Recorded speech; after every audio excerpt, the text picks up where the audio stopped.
Time dilation. ఈ concept అర్థం చేసుకోవడానికి కొంచెం కష్టంగా ఉంటుంది. అయితే ఈ కాన్సెప్ట్ మనకు పూర్తిగా అర్థం కావాలంటే ముందు బ్లాక్ హోల్ గురించి అలాగే వామ్ హోల్స్ గురించి తెలుసుకోవాలి. అయితే ఈ మూడు కాన్సెప్ట్స్ ఒకే వీడియోలో చెబితే కొంచెం కన్ఫ్యూజ్ అవుతారు. కాబట్టి టైం డైలేషన్ థియరీ గురించి నెక్స్ట్ వీడియోలో చెబుతా. ఈ వీడియోలో బ్లాక్ హోల్స్ ఇంకా వామ్ హోల్స్ అలాగే మల్టీవర్స్ గురించి తెలుసుకుందాం. ఇంకెందుకు ఆలస్యం, పదండి చూద్దాం.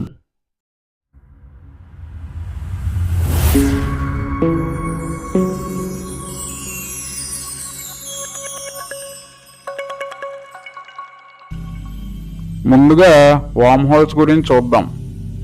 వామ్ హోల్స్ అనేవి రెండు పాయింట్స్ని కలిపే బ్రిడ్జ్ లాంటివి. ఇప్పుడు మనం ఒక స్పేస్ క్రాఫ్ట్ సాయంతో చంద్రుడి మీదకి వెళ్ళాలి అంటే 3 రోజులు పడుతుంది. అలాగే మనకి దగ్గరలో ఉన్న మార్స్ మీదకి వెళ్ళాలి అంటే సుమారు 7 నెలలు పడుతుంది.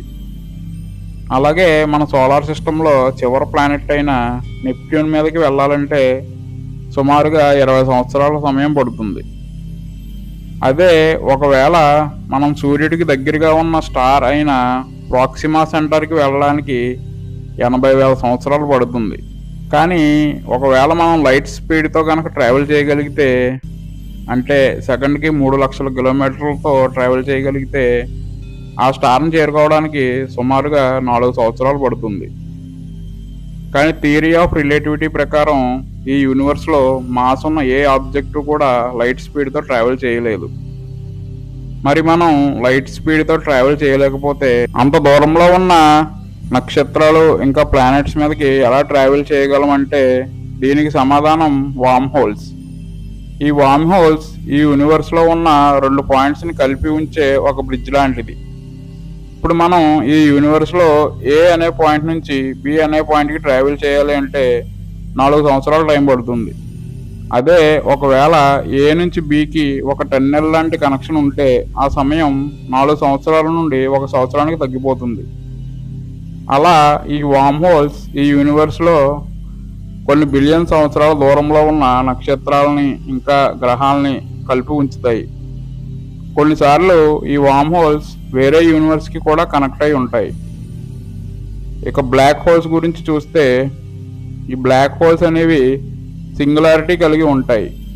అందువల్ల ఒకసారి ఏదైనా ఈ బ్లాక్ హోల్లోకి వెళ్తే ఇక మళ్ళీ తిరిగి రాదు. అయితే ఈ బ్లాక్ హోల్స్ దగ్గర గ్రావిటీ చాలా ఎక్కువ ఉంటుంది.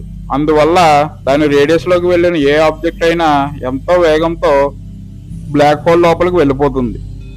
అయితే ఈ బ్లాక్ హోల్ ఎంత పరిమాణంలో ఉంటుంది ఇప్పుడు చూద్దాం. 1.3 బిలియన్ భూములు కలిపితే ఒక సూర్యుడికి సమానం.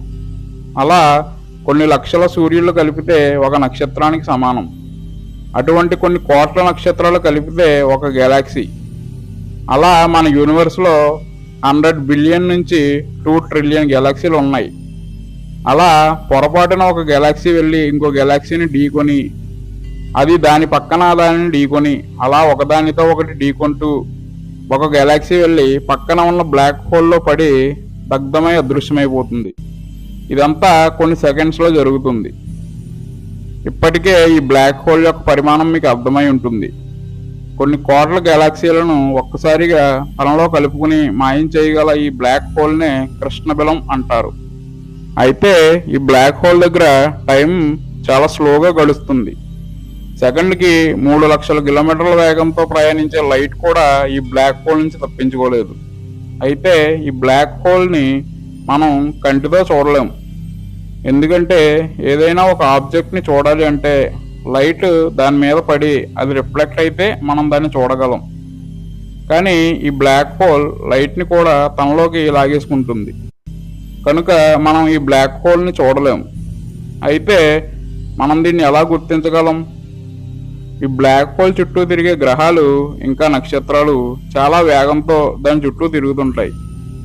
అలాగే ఆ బ్లాక్ హోల్లోకి వెళ్ళే ఆబ్జెక్ట్స్ ఎంతో ప్రకాశవంతంగా దానిలోకి ప్రవేశిస్తాయి. అలా మనం దీన్ని గుర్తించగలం. ఇక మల్టీవర్స్ విషయానికి వస్తే ఆ బ్రహ్మదేవుడి యొక్క సృష్టిలో ఎన్నో బ్రహ్మాండాలు ఉన్నాయి. ప్రతి యూనివర్స్ కూడా ఎంతో విచిత్రంగా ఉంది. కొన్ని విశ్వాల్లో మనుషులు చాలా విచిత్రంగా ఉన్నారు.